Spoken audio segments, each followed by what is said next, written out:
Hey, what's up, everybody?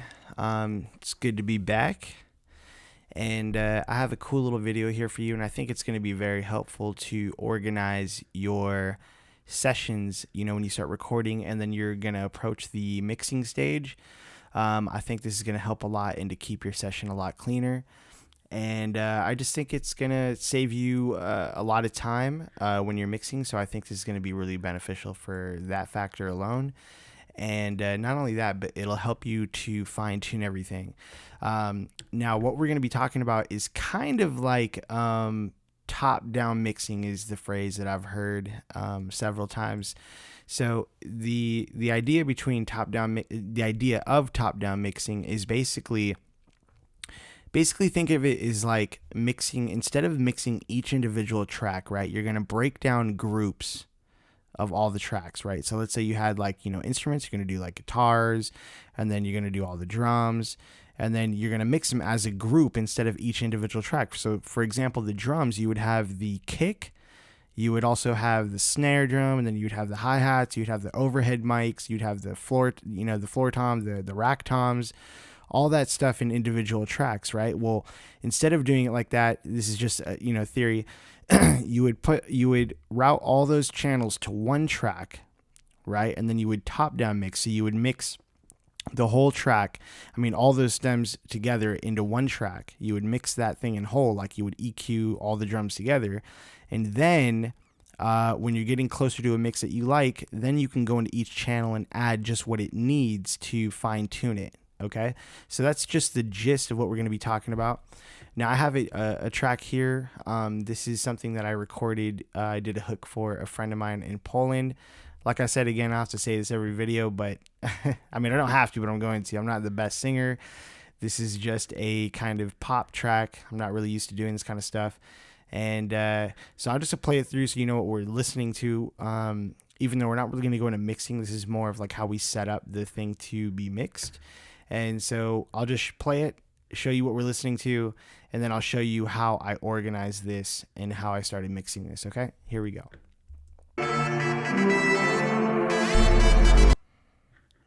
Whoops, gotta like Logic for that. Here we go again. Let's try that again. It's time to grace around the drinks, while the taking, feel the love in the place. It's going down like we made it, ain't it? We got the girls all around, bodies moving to the sound, and they know how to put it down. I love it, I love it. So put your hands up in the air, get them on. It's 4 a.m. and we don't care. No, we don't. No, we forget. Whoops, I'll play that last part for you. No, we don't. No, we forget to step. So now we rise above it. Take more shots to numb it. All right, so that's basically, not basically, that is the hook. And I know you guys, some of you out there are probably like, oh, you should turn the vocals up and all this stuff. Well, this is just a general mix. It was just actually, I recorded the tracks. It's a general mix so I could send them out to the artist, and his engineer in Poland is going to remix everything. So, everything kind of sounds cohesive together with the verse, with his verse tracks and all that stuff. So this is just a general mix. I can get the idea across, send it to him like, hey, do you like it? I got the go ahead, the green light, and I bounced everything out and send it to him. Anyway, so let's talk about what we're gonna do. So I actually spent a little time in Photoshop to give you whoops, send diagram. So I made this in Photoshop so I can give you guys a little idea of how we do this. Because basically, like you saw the title of the videos, understanding sends and buses and auxiliary tracks, right? So I made this diagram so I could try to break it down to you, because I still get people emailing me and commenting on the videos about, hey, I still don't understand the idea or the concept of sends and buses and auxiliaries. Well, I wanted to make it simple and just put it into like layman's terms, so anybody can understand what it is and how you could use these, because it seems to be kind of a confusing thing. And it was for me at first too. I'm like, I don't know what the fuck a send is, and how to, what an auxiliary track is. It's the same thing. I have no idea what all these different things are used for. You know what I'm saying? And engineers out there who are doing these other tutorial videos, they just like to complicate the shit out of things for no reason. And I just want to share this with you because I feel like I can give you or try to give you a better understanding of this. So look, I'm not the world's most professional guy. I just, I'm going to try to break it down to you in the best way I know how to help you understand it the way I do. So let's get into this. So what is a send? What is a bus? What's an auxiliary channel? Because they're, you know what I'm saying? You hear this all the time. And I put the equal sign here because in all, it's the same fucking shit. It's all the same shit. Okay, so what I mean by that is a send track is the same as a bus track, and an auxiliary track are bus tracks. They're all the same shit, right? The only way I know how to describe it is a send is basically like the action right here, right? It's what you're doing, okay? You're sending a main channel, which is like one of these, like you see one of these. These are main channels, which is all the tracks that everything's recorded on, right? Then sending this signal, so whatever, if we had this signal right here, it's time to grace a round of drinks, right? We could use a send track right here. We could send this signal to another track, right? If we bring up we could send, so these are all the main channels. Try to draw a description here. If this whole thing right here was the mixer track, right? The same thing we're looking at here. If I hold X, this is all the mixer, basically the mixer window, right? So it's the same thing. So that's what we're looking at, okay? So we have all the main channels here, right? And I color coded these so we could easily understand these. So we have main vocals, we have main dubs, and then we have ad-libs, right? So these are the dubs, are obviously you would record underneath to kind of accent certain parts. This is just I just made this up so we could just get an idea, okay? So auxiliary tracks, I even grabbed the definition from Google here. If you understand what an auxiliary track is, it's exactly what this says right here: a providing supplementary or additional help and support. That's the definition of auxiliary.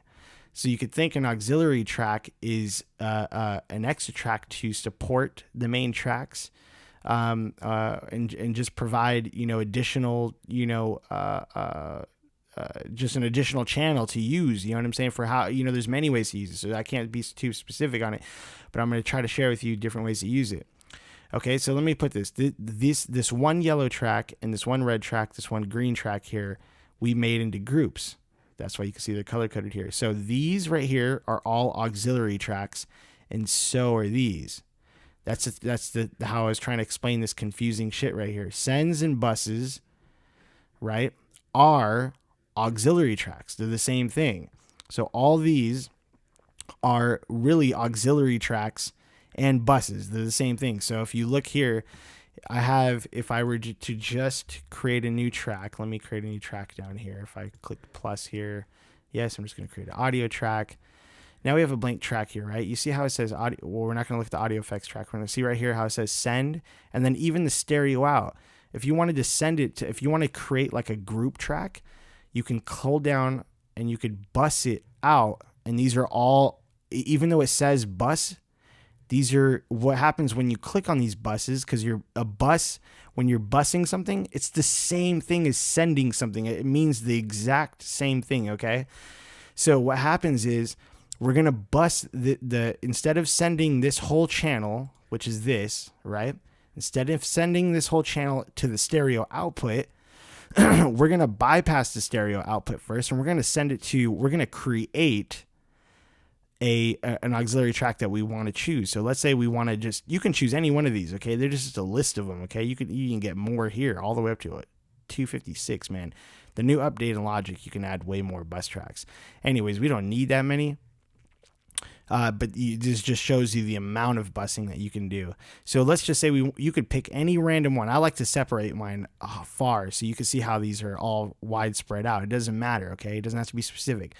But let's just say we're going to mix drums. So let's say, okay, I know for sure I want to send all my bus tracks or all my drum tracks I want to bus them or send them. It means the same thing to an auxiliary track. Well, when I select one of these, it automatically in Logic Pro, it creates an auxiliary track. So see on the right here, it just created this auxiliary track. See at the bottom here, it says auxiliary 8.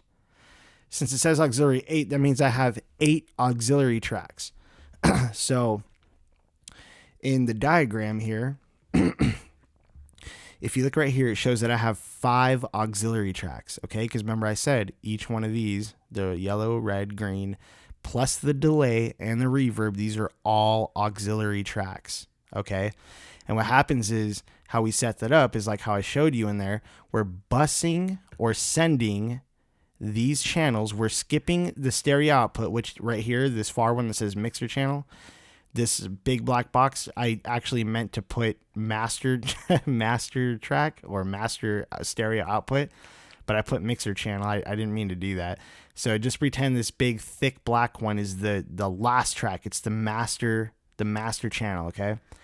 Mostly when you set up any channel or any new track in any DAW, it's going to automatically route it to the stereo output, which is this big black box here, or the thick border box. What we're going to do is we're going to bust the stereo output from each, like I said, these are the main vocals. So each one of these tracks, we're going to click on the bottom of this where it said stereo output, and we're going to just pick any one of these to create a new auxiliary track, right? And then we could title that auxiliary track down here. If we double click, we can put like drum bus, right? So we know all their drums are going to get routed into this one bus, okay? I'm going kind of slow and I'm repeating things so you guys can understand this, okay? Because once you do, you're going to be like, oh my God, it's fucking makes perfect sense. So bear with me. I'm really trying to make this as understanding as I can. So we bust that out to the drum bus. Now, okay, you're probably asking, well, what the fuck do I use a send for? Okay, well, they're just titled different, okay? Sends, same thing. Look at, you're going to bust them out to another auxiliary track. Like I said, they're all the same thing, okay? But here's the difference with people that call them sends, okay? Because what happens is the idea with a send, and I'll pull up the diagram here. You can see right here that we're, how it says out, in right here. That's still... It was my bad. I didn't mean to really do that like that. But what I meant to say here was that we're taking these auxiliary tracks since we bust them all here. And I'm sorry. Let me back up for a second. The purpose of even busing them into groups, like I was talking about top-down mixing, or a form of that, is so we can... Oh, I'm sorry. Let me pull that back. Is so we can mix these vocals all together. Now, this is going to save on CPU. This is going to save on a whole bunch of stuff. It's just going to save a bunch of time because if I have these main vocals, I know for a fact I'm going to want to mix all of them the same. So what's the point of putting an EQ, a de-esser, compressor, all this shit on each one of these tracks, right? When I could just do that to one of these, to all of them together, right? All this whole group, if I can just mix them all together, why not do that? Same thing with the dubs. I know I'm going to want to treat the background or set them into the background a little bit more, and I don't want them to be as prominent as the main vocals. So now I'm going to put those all in a group. And then same thing with the ad-libs. I want to make those a little thinner than the dubs and the main vocals, and might want to use a little harsher compression on them, or whatever it may be. So I'm going to put those in a different group. Okay? And it's the same thing I did in this session. So I have these two. All the ones in pink are all the ones that are going to bus 10. So if I select any one of these, you can see I bypass the stereo output and just sent them to an auxiliary track, which is bus 10, because that's just the one I randomly chose. Okay, as you can see here, this is bus 10. This is input. It's saying input 1 because that was the microphone. But we sent all the pink ones here to bus 10, as you can see. Okay, then for the blue ones, we sent them to bus 11 because I wanted to mix those slightly different. And the green ones, I sent to bus 12. Okay, so if I just, you could hear a difference in them too. So if I just play them just by themselves, The grace around the drinks for the taking, feel the love in the place. It's going down like we made it, ain't it? We got the girls all around, bodies moving to the sound, and they know how to put it down. I love it, I love it. So put your hands up in the air, get them up. Okay, so you can see the reason why these blue ones are different is because I know I wanted to make them a little bit thinner just because of the way, you know, they are, right? They're just a little bit different. So I wanted to make those a little bit thinner. So you can see here on each of these pink ones, right, which is the main, you know, all these are the main channels, but these are all the ones I felt that were kind of close, like the delivery, the sound of the vocal was kind of similar, so I wanted to mix them the same, right? You can see I saved all these effects. I didn't have to put anything on here other than the tuning. So the waves tune, they all go on this one, you know, on each track, because you have to put this on the track. You can't mix several vocals on one track. But this is the way you save CPU, okay? So I put all those on one track. You can see the pink color is to determine, you know, that they're all together. So it says bus 10 right here. So you can see I have an EQ. And this one EQ is EQing all these pink tracks together, okay? Then I de-essed them. I did what I felt like was a necessary de-ess, and then I compressed them, right? So that's what I did. I you know, did some EQing, compression, and then de-essing. Then the cool thing about this is, like, let's say I'm like, okay, this one vocal, let's say this one vocal here is still, you know, not really, it's giving me a little problems, or maybe I felt like it's just, I maybe was standing, you know, the proximity to the mic when I was recording. Let's say I was a little closer, so it's a little more bass heavy than, let's say, maybe this track. Well, what I can do, instead of having all those things, I can just add an EQ right here. It'll jump one down right here, you'll see.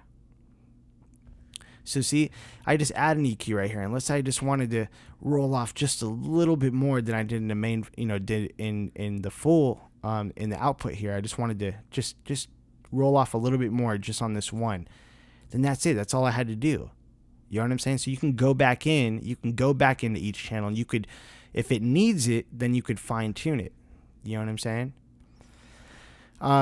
So yeah, so that's the purpose of that. Okay, then the other purpose, what I was trying to get to before, which I was jumping ahead of myself, didn't mean to, is that once you have all these, you can create more buses or auxiliary tracks for your delays, reverbs, doublers, you know, whatever you want to do. And this is what I was getting to before, which I jumped ahead. I didn't mean to earlier. Hopefully you'll understand now, is that the difference from, the real difference between sends, okay, the term for sending is, imagine send, let's just change the word of send and we'll call it blending, okay, because I think that's an easier way to understand it. Is, okay, when we say send, okay, I'm going to send the main vocals to the delay, right? Well, you're not really sending the whole track to, you know, there, because the main vocal is still going to the output, the main stereo output. But what we're doing is we're choosing to send this signal also through this delay auxiliary track or bus track, right?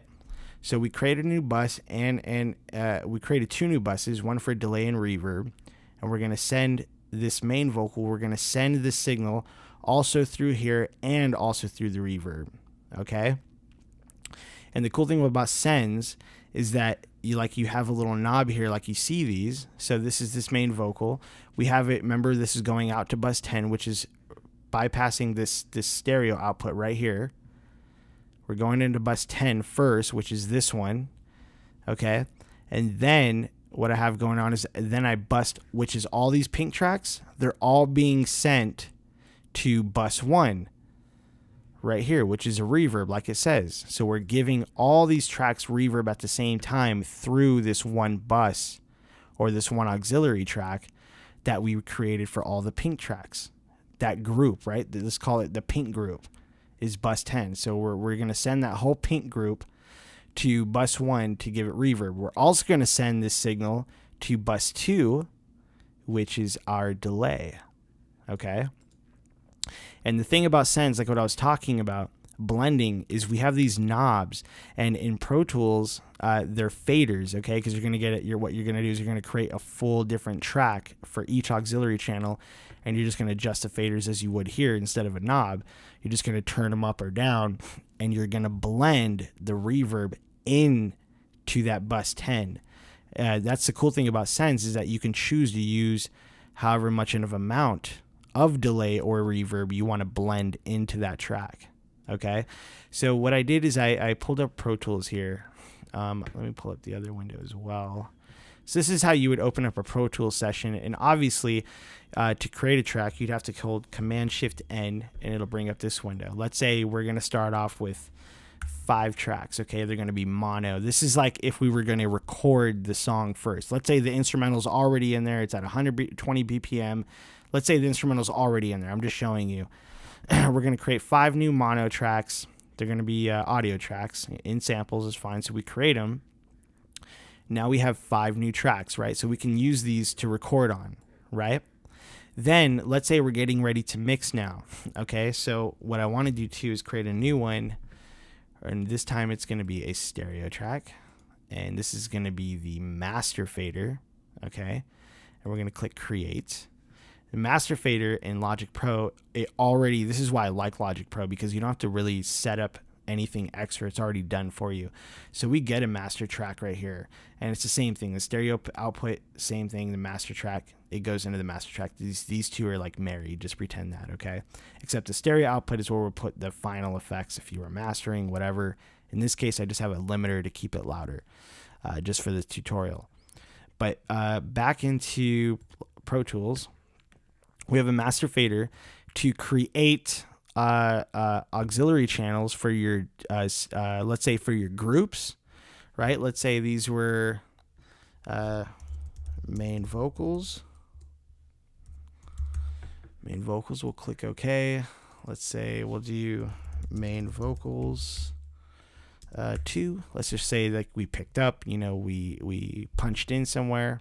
So that's main vocals 2. Let's say this one will be dubs 1.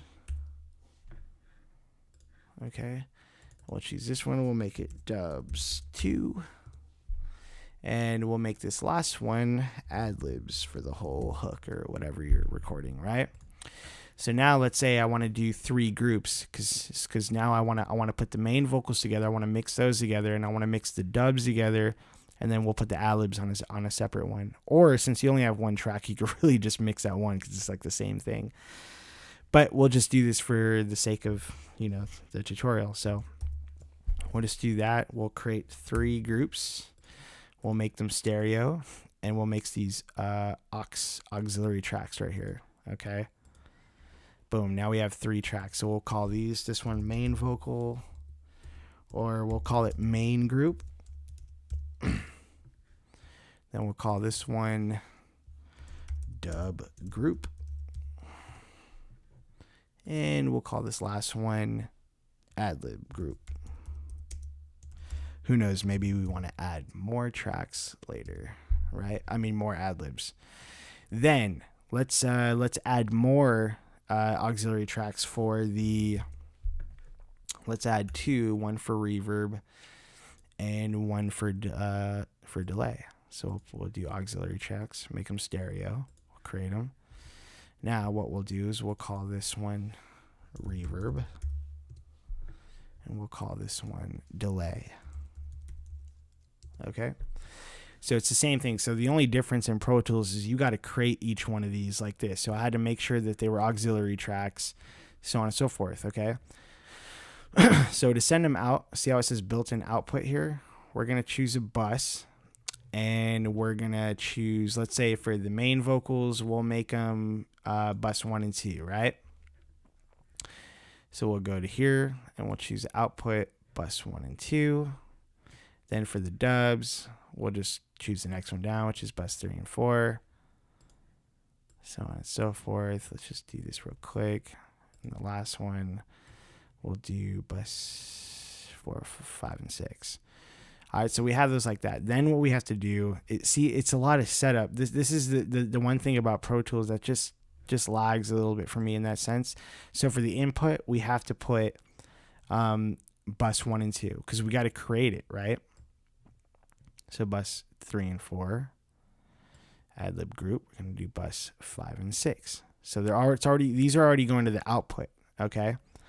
Then to create the bus tracks for reverb, you go on and do the same thing, okay? And then in your mix window, if we hold down Control equals, we'll see now we have all the tracks set up in our mixer window.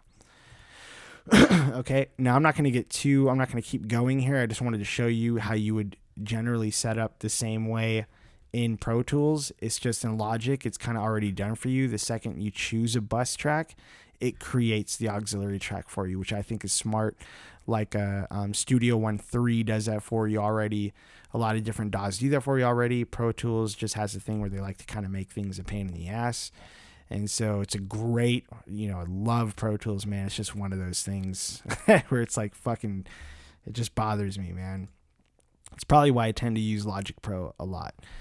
But anyways, this is the gist. I hope you guys got, good enough information for this, or from this video. I don't even know how long this was. It's probably pretty long. So 25 minutes. I've been trying to keep them down. The thing is that with this information, it's kind of really hard to put into a 5-minute video. So I apologize, but I hope you were able to understand this way of mixing, and you could see that I didn't really have to use that many plugins. It looks pretty light in here, you know what I'm saying, which is nice. And I could just focus on the panning like I did here. I just focused on just panned some of the tracks because I knew that's what I wanted to do. That's why I doubled a lot of the tracks, because I just knew that I wanted to real stereo with. I didn't want to use like an imager that way. I just wanted to pan them and just kind of keep it simple. And so we'll just quickly, just to recap, we'll just run through this one more time. All the paint group, I went into. I came down how I made that this track before. When you create a new track, like I said, you're gonna see it like this. It's just gonna automatically route to the stereo output.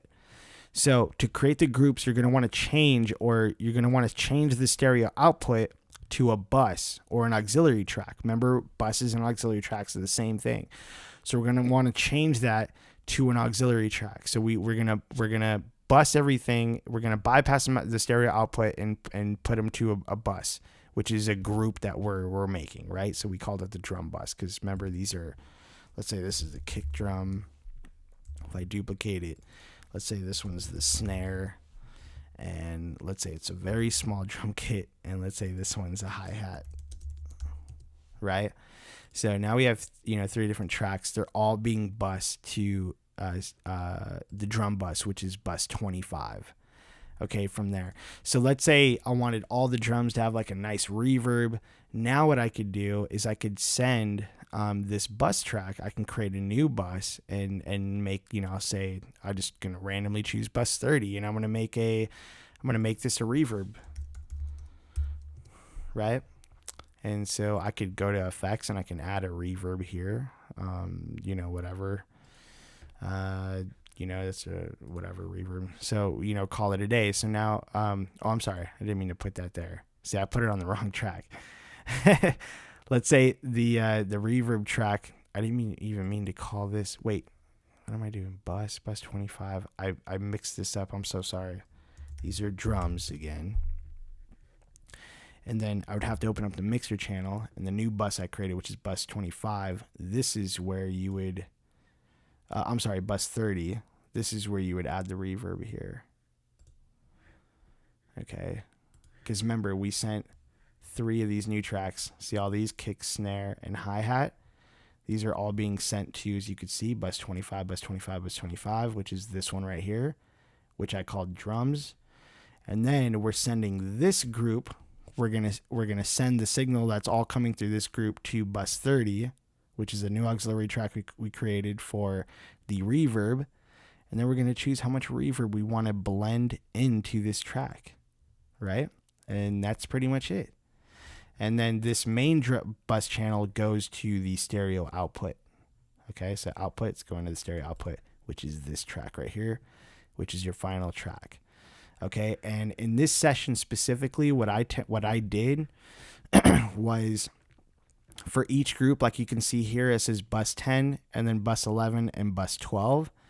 You can see here, I actually bypassed the stereo output again. So I routed all these to bus 20, bus 20, bus 20, which is this one. Then I went to stereo output, because what I did was I just made one final group, right? So I put all the main channels into specific groups, and then I put all those groups into one main group, which I just compressed them all together so they were a little tighter.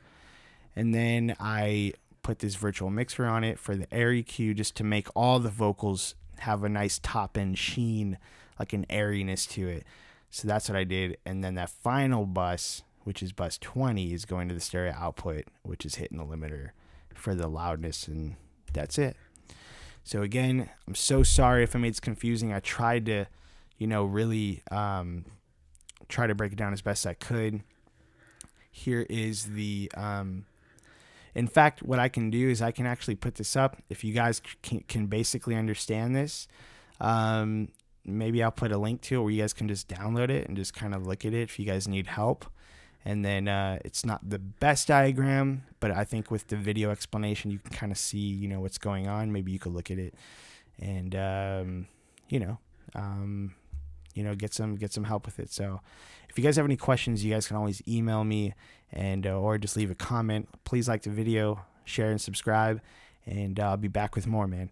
Hope you guys have a good one. Take it easy. Peace.